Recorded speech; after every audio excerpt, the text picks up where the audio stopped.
আওয়ামী লীগ বিএনপির লড়াই নাই, তারা ভাই ভাই,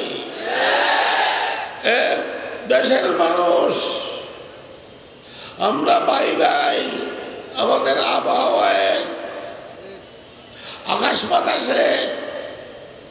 আওয়ামী লীগ বিএনপি ঈদের নামাজের কাতারে পাশাপাশি দাঁড়ায়, জুমার নামাজের কাতারে পাশাপাশি দাঁড়ায়।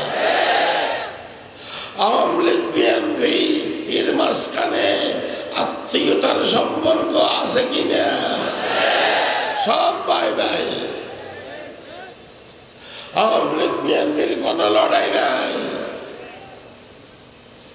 বর্তমান বাংলাদেশ সহ সারা ওয়ার্ল্ডে কঠিন লড়াই চলতেছে আস্তিক আর নাস্তিকের। আলহামদুলিল্লাহ রাব্বিল আলামিন, والصلاة والسلام على إمام المتقين سيد الأولين والآخرين شفيع المذنبين خاتم الأنبياء والمرسلين سيدنا محمد بن عبد الله بن عبد المطلب الهاشمي المدني صلى الله عليه وسلم وعلى آله الطيبين وأصحابه الطاهرين ومن دعا بدعوتهم إلى يوم الدين. أما بعد، فأعوذ بالله من الشيطان الرجيم. بسم الله الرحمن الرحيم.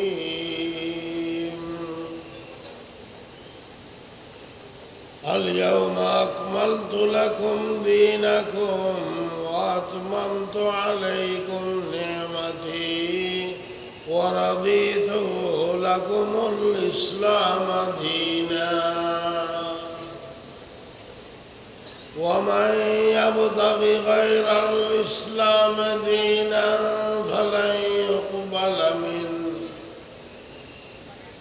وهو في الآخرة من الخاسرين.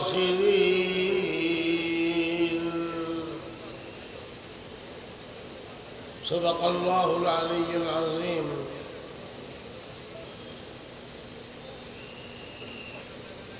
দেশের ঐতিহ্যবাহী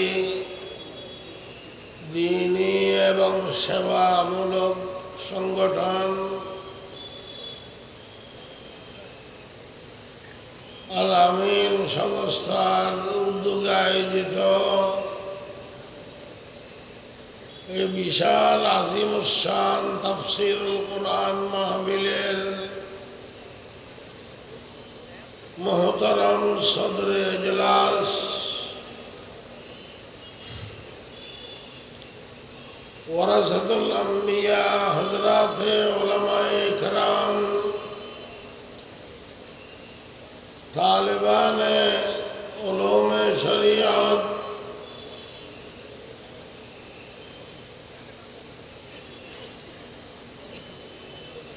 দেশের এলাকার সুধীমণ্ডলী, জ্ঞানী গুণী ভাই বন্ধুরা, পর্দার আড়ালে সম্মানিত মা ও বোনেরা, হাটহাজারী বাজারের ব্যবসায়ী মহল, আইন শৃঙ্খলা বাহিনী, গোয়েন্দা সংস্থা এবং আমার প্রিয় সাংবাদিক ভাইরা সহ এই বিশাল তাফসীরুল কুরআন মাহফিলের মোহতারাম হাজরান মজলিস,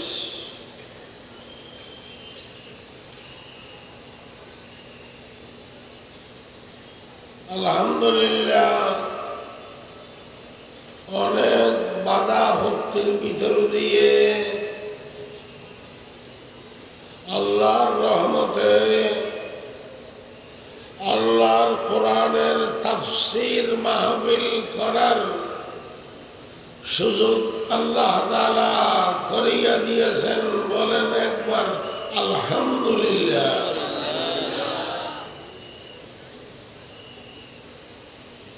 এটা এই কথার প্রমাণ, ইসলামের জোয়ারকে কোন অপশক্তি ঠেকাতে পারে নাই, পারবে না।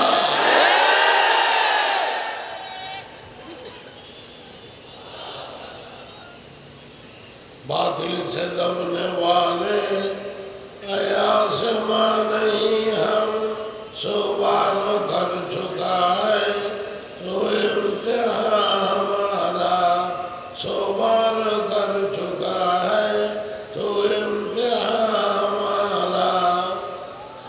अंतमुल्ला लौना कुरान में तुम्हारी शान है, अंतमुल्ला लौना कुरान में तुम्हारी शान है। डर नहीं परवाह नहीं जब कुव्वत ईमान है। এটা আমার শের। আরেকটা মরহুম ডক্টর ইকবালের শের, কবিতা। লম্বা আলোচনার সময় নাই,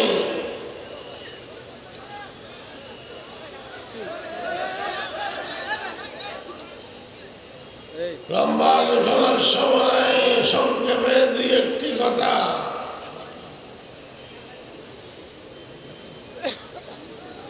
আমি সূরা মায়দার একটি আয়াতের একটা অংশ আপনাদের সামনে পাঠ করেছি।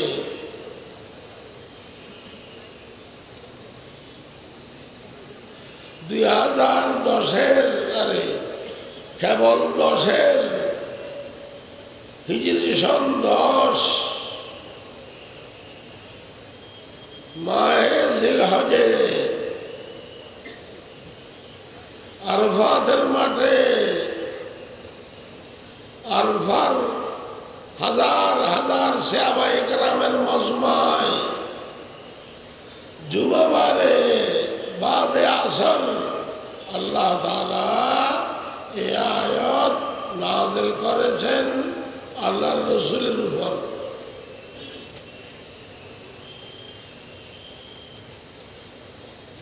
আল-ইয়াওমা আকমালতু লাকুম দীনাকুম। আল্লাহ তাআলা বলেছেন, ও আমার নবীর উম্মতেরা, আজকে আমি আপনাদের জন্য আপনাদের দিনকে পরিপূর্ণ করে দিলাম, পূর্ণাঙ্গ করে দিলাম। আমাদের দিন ইসলাম পূর্ণাঙ্গ একটা ধর্ম, পূর্ণাঙ্গ নিজামে হায়াত। এখানে কোনো কিছুর অভাব নাই। এখানে তাহাজ্জুদের নামাজও আছে, দোয়া মুনাজাতও আছে, চোখের অশ্রু আছে। আবার এখানে বাতিলের বিরুদ্ধে জিহাদের পরিকল্পনাও আছে।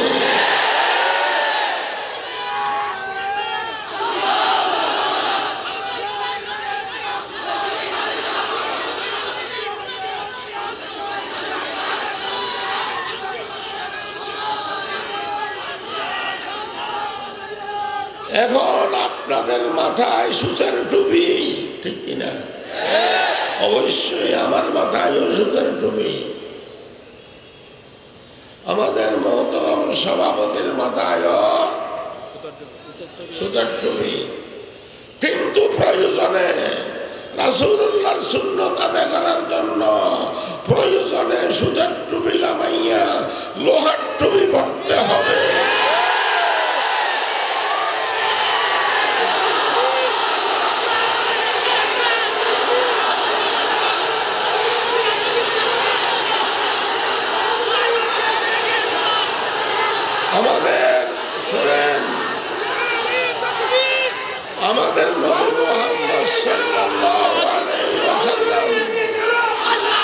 শুনেন, আমাদের নবী মুহাম্মদ সাল্লাল্লাহু আলাইহি ওয়াসাল্লামের সব তরিকা সুন্নত।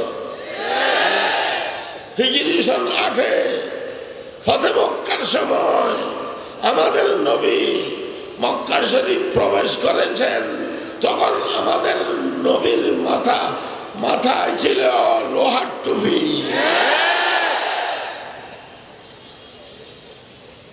কেমন নবী? নবীর সবকিছু সুন্নত, যখন যেটা করতে হয়।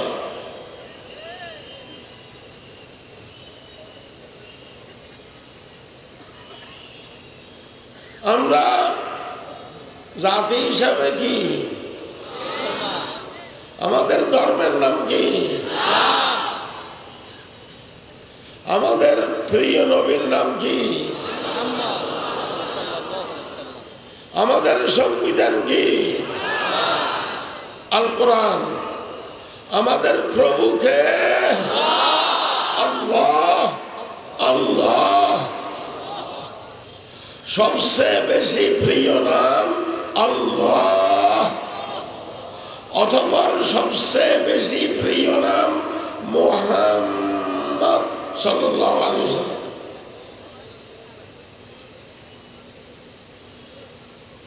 এই আকীদায় যারা বিশ্বাসী তারা আস্তিক, তারা মুসলমান। আর যারা এই আকীদা মানে না তারা নাস্তিক, বেঈমান, কাফের। আওয়ামী লীগ বিএনপির লড়াই নাই, তারা ভাই ভাই, এক দেশের মানুষ, আমরা ভাই ভাই। আমাদের আবহাওয়া এক, আকাশ বাতাসে। আওয়ামী লীগ বিএনপি ঈদের নামাজের কাতারে পাশাপাশি দাঁড়ায়, জুমার নামাজের কাতারে পাশাপাশি দাঁড়ায়। আওয়ামী লীগ বিএনপি এর মাঝখানে আত্মীয়তার সম্পর্ক আছে কিনা? সব ভাই ভাই। আওয়ামী লীগ বিএনপির কোন লড়াই নাই। বর্তমান বাংলাদেশ সহ সারা ওয়ার্ল্ডে কঠিন লড়াই চলতেছে আস্তিক আর নাস্তিকের। নারায়ে তাকবীর, আল্লাহু আকবার। ইসলামের শত্রুরা হুঁশিয়ার সাবধান, আলেম ওলামার শত্রুরা হেফাজতের শত্রুরা নারায়ে তাকবীর। আস্তিক আর নাস্তিকের লড়াই, কঠিন লড়াই, কঠিন তুফান।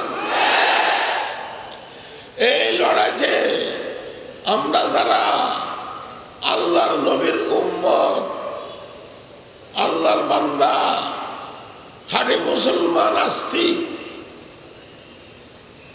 আমাদের কর্তব্য হলো যে সমস্ত নাস্তিক আছে ওদের খবর রচনা করতে হবে। এই লড়াইতে ইনশাআল্লাহ আমাদের উপর আল্লাহর রহমত নাযিল হবে, নাস্তিকদের উপর আল্লাহর গজব নাযিল হবে। এই নারী শক্তি নিয়ে আমরা আগে বাড়বো।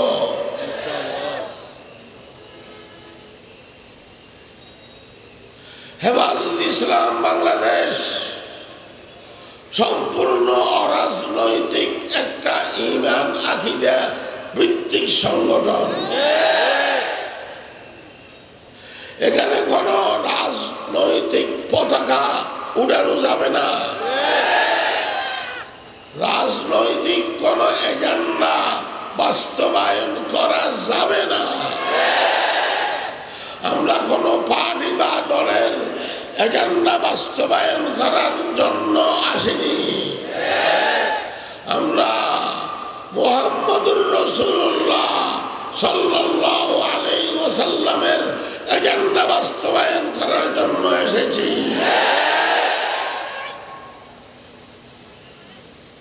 কথা পরিষ্কার।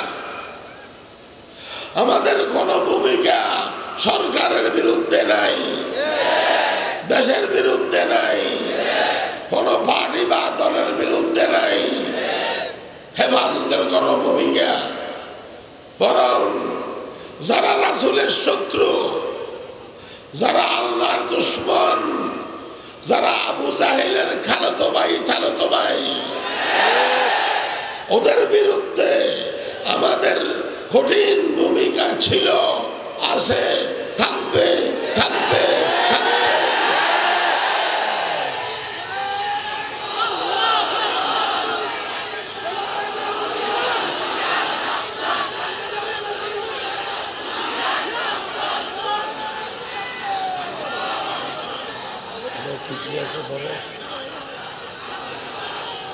শোনেন, আবু জাহেলের কথা আসলো। আবু জাহেল বিশ্বের সবচেয়ে বড় সন্ত্রাসী। ফেরাউন থেকে 2 ধাপ আগে। ঘটনা বলার তো সময় নাই। হযরত সুমাইয়া রাদিয়াল্লাহু তাআলা আনহা একজন মহিলা সাহাবী ছিলেন। কোনো অপরাধ করে নাই, কোনো দোষ করে নাই, শুধু আশহাদু আল্লা ইলাহা ইল্লাল্লাহু ওয়া আশহাদু আন্না মুহাম্মাদান আবদুহু ওয়া রাসূলুহু কালিমায়ে শাহাদাত পড়িয়া মুসলমান হয়ে গেছে, ঈমান কবুল করেছে। সে কারণে সুমাইয়া কেন ঈমান কবুল করলো, কেন হক কথা বলল, কেন ইসলামের কথা বলল? বিশ্বের সবচেয়ে বড় সন্ত্রাসী আবু জাহেল সুমাইয়াকে গ্রেফতার করলো। দেখতেছেন না, এখনো হক কথা বললে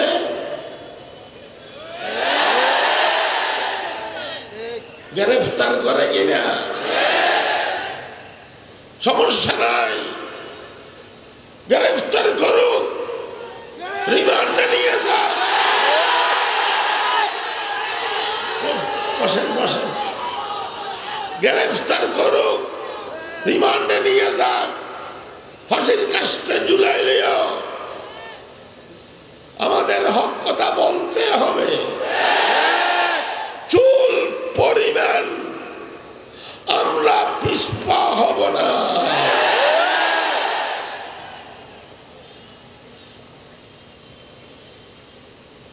আল্লাহ রাসূল বলেছেন, কুলিল হাক্কা ওয়ালাউ কানা মুররান।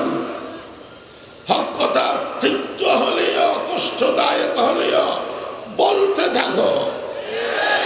এটা কার অর্ডার? নবী মুহাম্মদ সাল্লাল্লাহু আলাইহি ওয়াসাল্লামের অর্ডার। তো বলতেছিলাম, কম বক্তব্য বলুন, আবু জাহেল সুমাইয়া রাদিয়াল্লাহু আনহাকে গ্রেফতার করিয়া আগা গোড়া উলঙ্গ করে ফেলেছে। একটা বর্ষা নিয়ে সুমাইয়া রাদিয়াল্লাহু আনহার লজ্জাস্থানে আঘাত করেছে।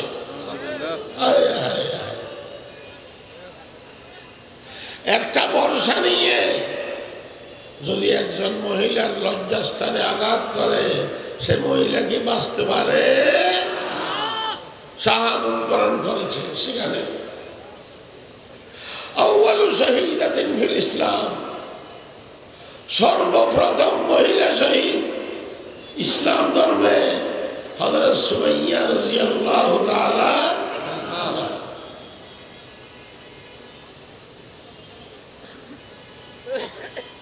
এ আবু জাহেল কিরকম অমানবিক আচরণ করলো?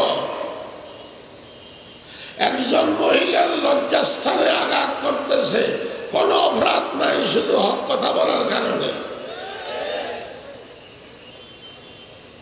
এখন আবু জাহেল আছে নাই, কিন্তু আবু জাহেল না থাকলেও আবু জাহেলকে তো বদরের মাঠে নির্মমভাবে হত্যা করিয়া জাহান্নামে পৌঁছাইয়া দিছে। এখন আবু জাহেল নেই, কিন্তু আবু জাহেলের খালাতো ভাই আর তালাতো ভাইরা আছে।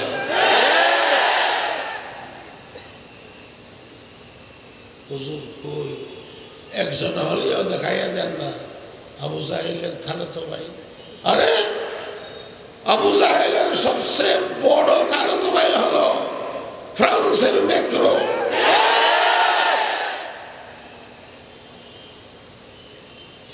এই ফ্রান্সের ম্যাক্রো আমাদের কলেজের টুকরা নবী রহমতুল্লিল আলামিন নবী মুহাম্মদ সাল্লাল্লাহু আলাইহি ওয়াসাল্লামের শানে বেয়াদবি করলো, কটূক্তি করলো, কটাক্ষ করিয়া কথা বলেছে। আবু জাহেল যেরকম আমাদের নবীর শত্রু ছিল, এই ম্যাক্রো আমাদের নবীর শত্রু। আমি ম্যাক্রো সহ ভারতের মোদী সহ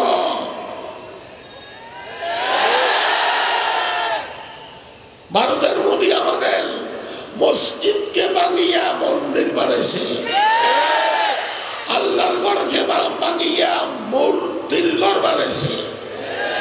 এটা সহ্য করা যাবে না।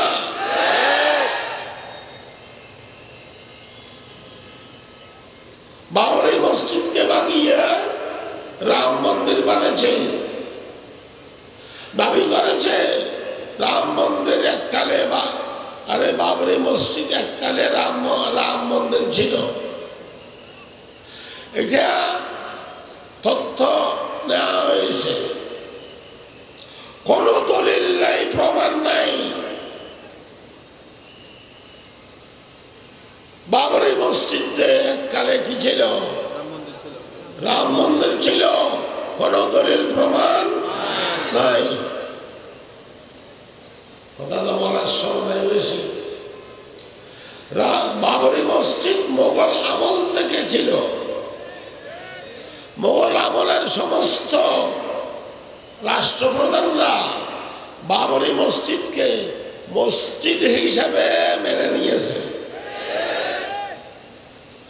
অথবা আসলো হিন্দু রাজত্ব, হিন্দুদের ধর্মগুরু বড় নেতা মহাত্মা গান্ধী বাবরি মসজিদকে মসজিদ হিসাবে মেনে নিয়েছে।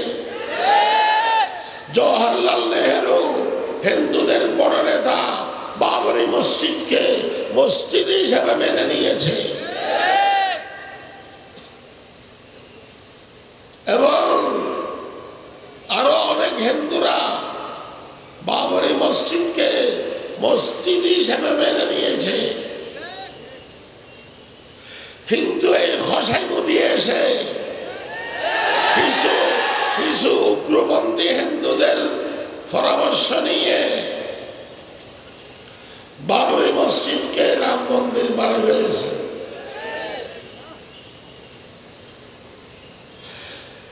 এই তত্ত্ব নিতে নিতে বাবরি মসজিদের নিচে একটা পাথর পাওয়া গেছে, কুদরতি গাইবি। সেই পাথরে লেখা আছে লা ইলাহা ইল্লাল্লাহ মুহাম্মাদুর রাসূলুল্লাহ। তাহলে এটা একতার প্রমাণ। বাবরি মসজিদ তখন থেকে মসজিদ ছিল, রাম মন্দির ছিল না। রাম মন্দির থাকলে তো শ্রীরাম লেখা থাকতো। অনেক হিন্দুরা একথা মেনে নিয়েছে। কিন্তু কিছু উগ্রপন্থী হিন্দুরা সরকারের পৃষ্ঠপোষকতায়, মোদীর পৃষ্ঠপোষকতায় এই মসজিদকে ভাঙিয়া, আল্লাহর ঘরকে ভাঙিয়া মূর্তির ঘর বানিয়েছে। এটা আমাদের জন্য খুব দুঃখজনক বিষয়। সেরকম বলতে গেলে অনেক কথা।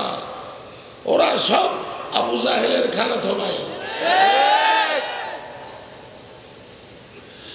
আমি আবু জাহেলের খালাতো ভাইদেরকে, সমস্ত নাস্তিক মুরতাদদেরকে সাবধান করিয়া বলবো, যদি আমাদের কলিজার টুকরা নবী প্রিয় নবী মুহাম্মদ সাল্লাল্লাহু আলাইহি ওয়াসাল্লামের শানে বেয়াদবি করা হয়, কটূক্তি করা হয়, কটাক্ষ করিয়া কথা বলা হয়, যারা এ বেয়াদবি করবে তৌহিদি জনতা 250 কোটি মুসলমান তাদের জিহ্বা কেটে ফেলবে।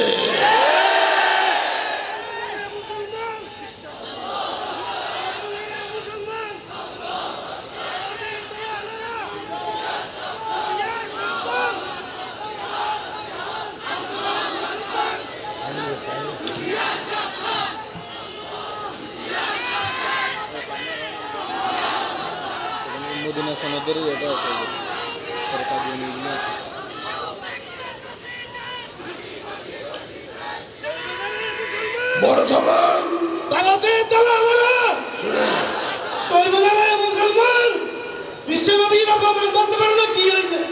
বিশ্বনবীর অপমান সর্বদাই মুসলমান ভারতের দালালেরা সাবধান। ইসকন বর্তমান মুসলমানদের সবচেয়ে বড় শত্রু ইসকন। মাননীয় সরকারের কাছে আমার দাবি, ইসকনের কার্যক্রম বন্ধ করতে হবে। তারা আমার প্রিয় দেশ বাংলাদেশে, শান্তিপূর্ণ দেশে অশান্তি সৃষ্টি করতেছে, বিশৃঙ্খলা সৃষ্টি করতেছে। ইসকনের কার্যক্রম বন্ধ করতে হবে।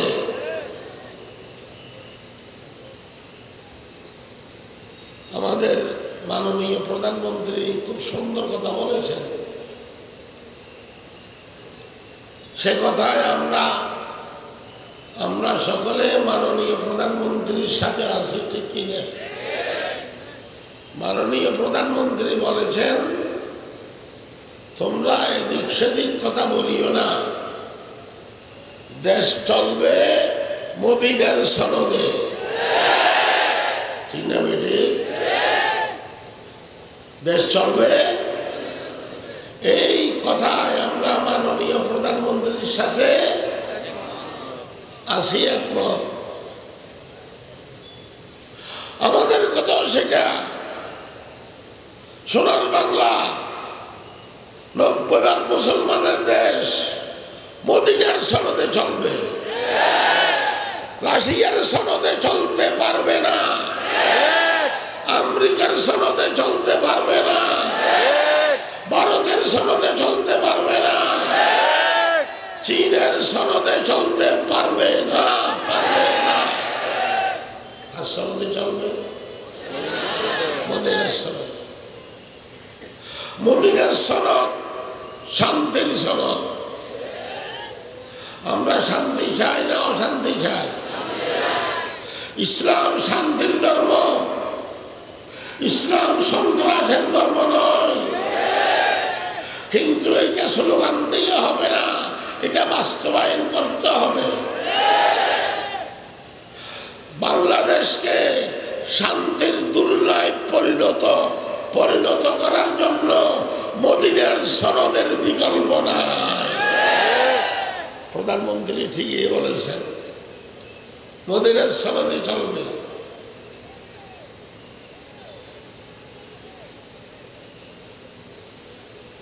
মদিনার সনদে যদি চলে, এই সোনার বাংলার জমিনে কোন ইসলাম বিরোধী কার্যক্রম হতে পারবে না, পারবে না।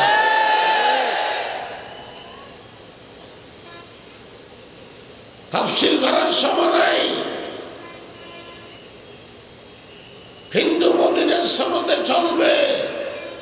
তারপরেও এই দেশে ইসলাম বিরোধী কার্যক্রম অনেক বেড়ে গেছে।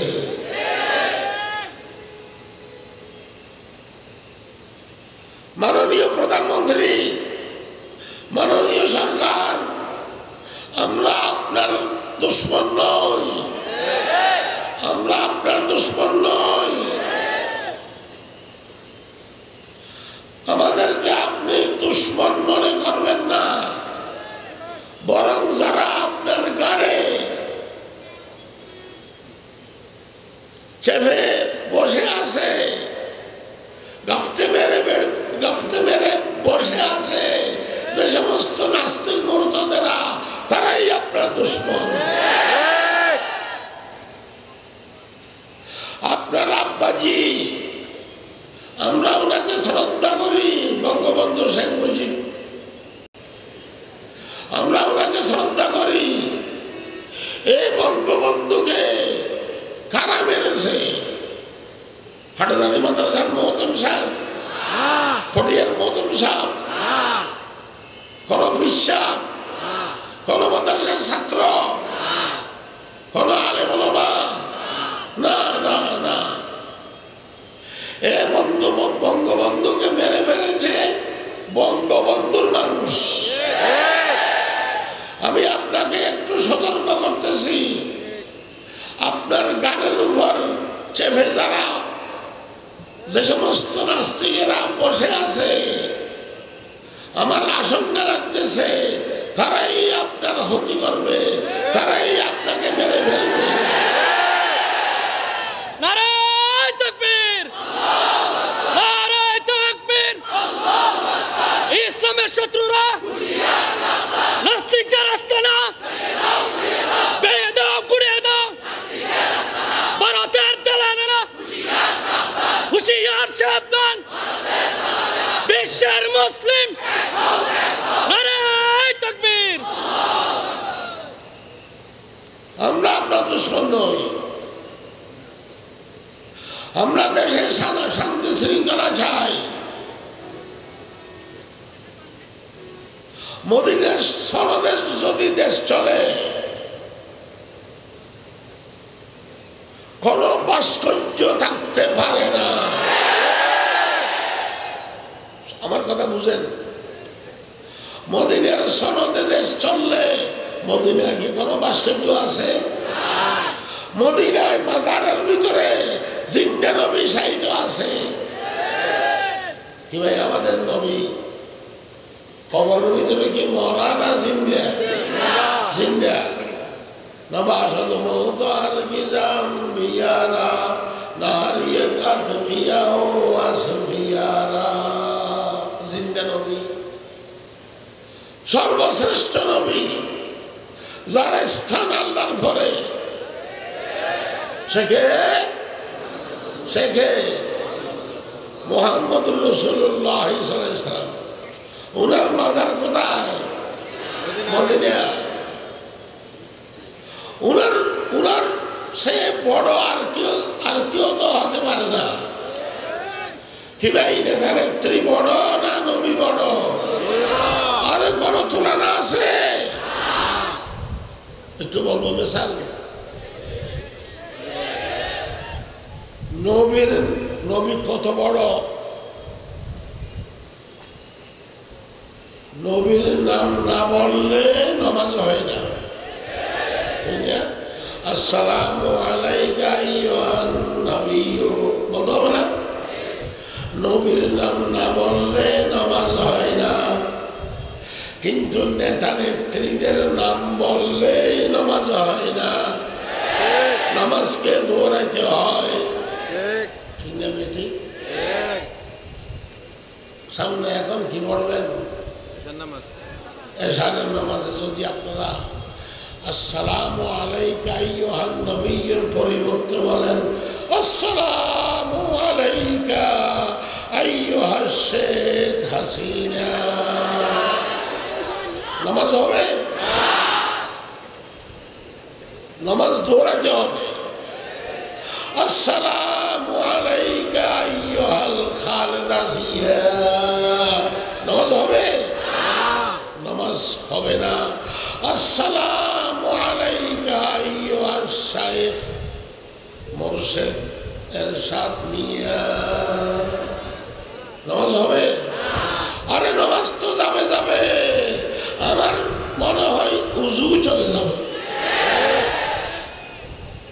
নেতা নেত্রীর নাম বললে নামাজ হয় না, নবীর নাম না বললে জমিন আকাশ পেশ কর। কিনা বেটি?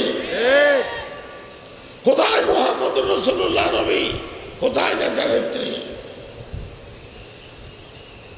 আমরা বঙ্গবন্ধু শেখ মুজিবকে অন্তর থেকে ভালোবাসি, কিন্তু বঙ্গবন্ধু শেখ মুজিব কি আমাদের মোহাম্মদ রাসূলুল্লাহর কাছে দাঁড়িয়ে যেতে পারবে?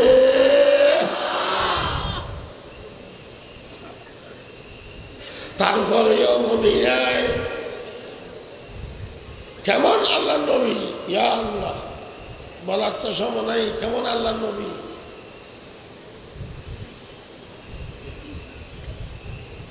আমাদের নবী কবরের ভিতরে বরজখী হায়াত হিসেবে জিন্দা, ওয়াফাউল ওয়াফা কিতাবে আছে। নবী মুহাম্মদের শরীরের সাথে যে পাথর লেগে আছে, সেই পাথরের দাম আল্লাহর আরশ থেকেও বেশি। আদব গায়েস্তে রেয়া সে মাজার সে নাজুকতর, নফস গুম কর দামি আয়াত জুনাইদ বায়জিদি যা। কেমন নবী? হযরত জিবরাইল ফেরেশতা অনেক বড় নয় না ছোট? বড়। কিন্তু আমাদের নবীর মর্যাদা জিবরাইল ফেরেশতা থেকে অনেক বেশি। আসমালায়েক বারাদারি ওয়াসবায়াম নিজাম বুগজার আজাহাদ সেবায়াম কিসমালায়েক বুগজারি। সে নবীর কোন ভাস্কর্য আছে? আমি কোন নেতার কথা বলবো না, কোন দলের নাম বলবো না, আমি শুধু শরীয়তের মশালা বলতেছি। শরীয়তের বিধান হলো শরীয়তে ভাস্কর্য নাই, সে কারণে নবী মুহাম্মদের ভাস্কর্য নাই। মদিনার সনদে দেশ চলবে। প্রধানমন্ত্রীকে মোবারকবাদ, ধন্যবাদ। কিন্তু মদিনার সনদে যদি দেশ চলে, ইসলাম বিরোধী কোনো কাজ হতে পারবে না। ইনশাআল্লাহ প্রধানমন্ত্রী দেবে না, কারণ উনি নিজে ঘোষণা করেছেন, নিজে বলেছেন মদিনার সনদে কি চলবে? দেশ চলবে। ভাস্কর্য এটা শরীয়ত সম্মত নয়। আমি কোনো পার্টির নাম বলতেছি না, কোনো নেতার নাম বলতেছি না। যার ভাস্কর্য হোক না কেন, আমার আব্বাকে চিনেন? চিনেন না? সারিউল হাদিস মিশকাত শরীফের ব্যাখ্যাকার, তানজিমুল আস্তাদের লেখক আল্লামা আবুল হাসান রহমতুল্লাহ আলাইহি। আমার আব্বার নাম মরহুম মহতুম সাহেব রহমতুল্লাহ আলাইহি আমার আব্বার ছাত্র ছিলেন। আমি আল্লাহর কসম করিয়ে বলবো,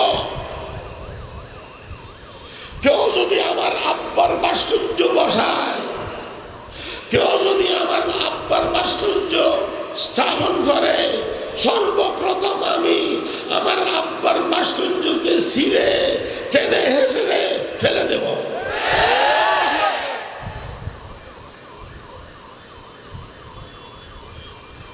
আর কার কথা বলবো? এতটুকু বলবো, বেশি বলবো না। কোন পার্টি বা দলের নেতার নাম বলবো না। যে কোনো পার্টি, যে কোনো দল ভাস্কর্য বসাবে, আমার আব্বার ভাস্কর্য যদি স্থাপন করা হয়, এটা শরীয়ত সম্মত হবে না, টেনে হেসড়ে ফেলে দেব।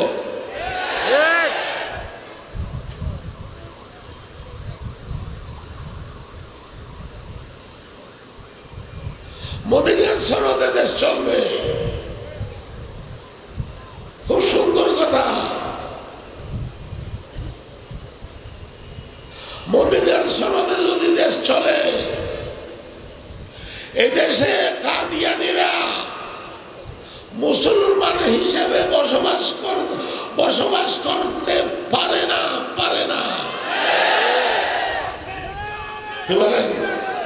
মদিনা শরীফে কাদিয়ানী আছে, মক্কায় কাদিয়ানী আছে, অসম্ভব।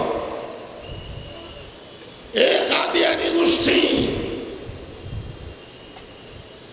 আল্লাহর কাছে কাফের, ফেরেশতাদের কাছে কাফের, নবী রাসূলদের কাছে কাফের, সমস্ত হক্কানি মুসলমান ওলামায়ে কেরামের কাছে কাফের। সেজন্য মাননীয় প্রধানমন্ত্রীর কাছে আমার দাবি, এ কাদিয়ানী ফেরকা নবীর শত্রু, নবীর দুশমন। ঠিক না বেটি? কাদিয়ানীদের নবী গোলাম আহমদ কাদিয়ানী নিজের কিতাবে দাবি করেছে, মাই মুহাম্মদুর রাসূলুল্লাহ সে বি আফজল হো। কেমন লাগে? আমি নবী মুহাম্মদ থেকে উত্তম। নাউজুবিল্লাহ। আরো আসতে, কারণ সে বলতেছে তার মুজিজা, আরে নবী মুহাম্মদের মুজিজা অলৌকিক ঘটনা 3000, আর কাদিয়ানীর মুজিজা বলে 10 লক্ষ। আমাদের নবী মুহাম্মদ থেকে উত্তম, নবী মুহাম্মদ থেকে উত্তম কেউ হতে পারে? হতে পারে একমাত্র আল্লাহ। আর এই গোলাম আহমদ কাদিয়ানী, কাদিয়ানীদের নবী, এ গোলাম আহমদ আগা গোড়া ইংরেজের দালাল। সে বলে আমাদের নবী মুহাম্মদ থেকে উত্তম।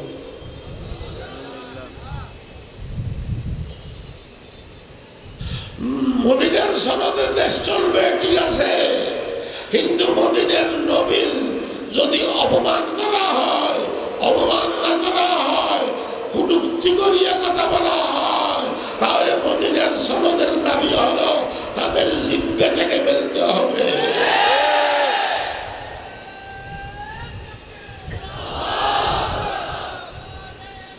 মদিনার সনদে দেশ চললে এ কাদিয়ানীকে কাফের ঘোষণা করতে হবে সরকারিভাবে।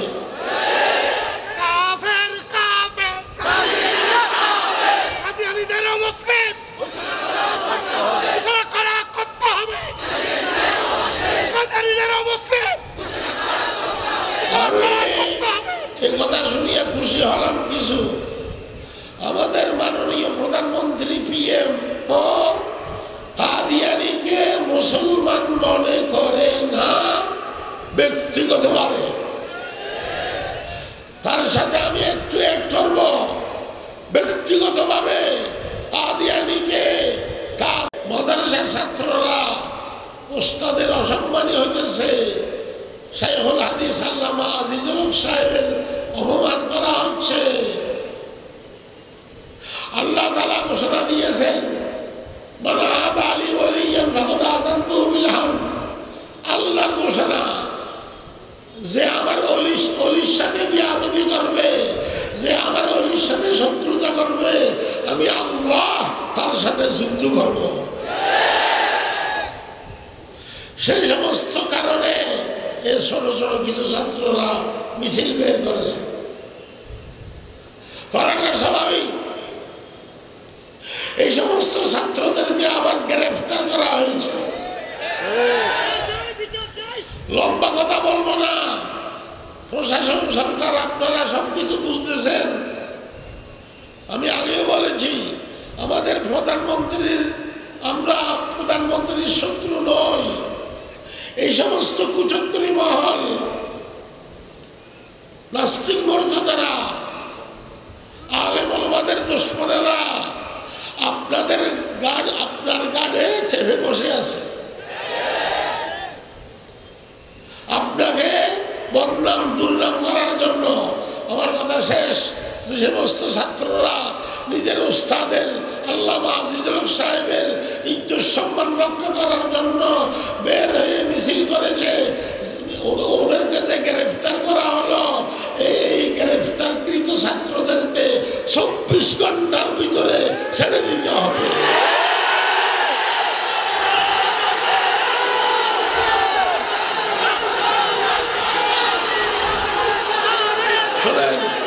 যদি 24 ঘন্টার ভিতরে ছেড়ে দেওয়া হয়, এই মাসুম ছেলে, ছোট ছোট ছেলেদেরকে যে গ্রেফতার করা হলো, ওদেরকে যদি 24 ঘন্টার ভিতরে ছেড়ে দেওয়া হয়, পরামর্শ করবে, আমরা পরামর্শ করিয়া হেফাজত ইসলাম বাংলাদেশের ব্যানারে কঠিন কর্মসূচি দেব।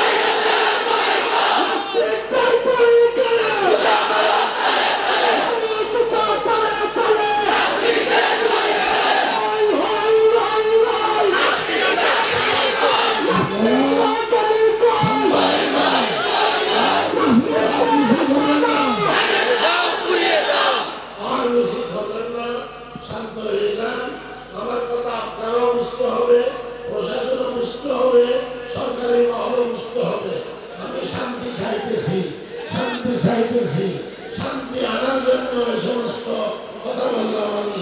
আমরা শান্তি প্রিয়, ইসলাম শান্তি প্রিয়, কিন্তু যদি কোনো বেআইনি হয়, কোনো আলেম ওলামাদেরকে বেইজ্জত করা হয়, ইসলামের উপর আঘাত করা হয়, নবীর শানে বেয়াদবি করা হয়, তখন আমরা বসে থাকতে পারি না।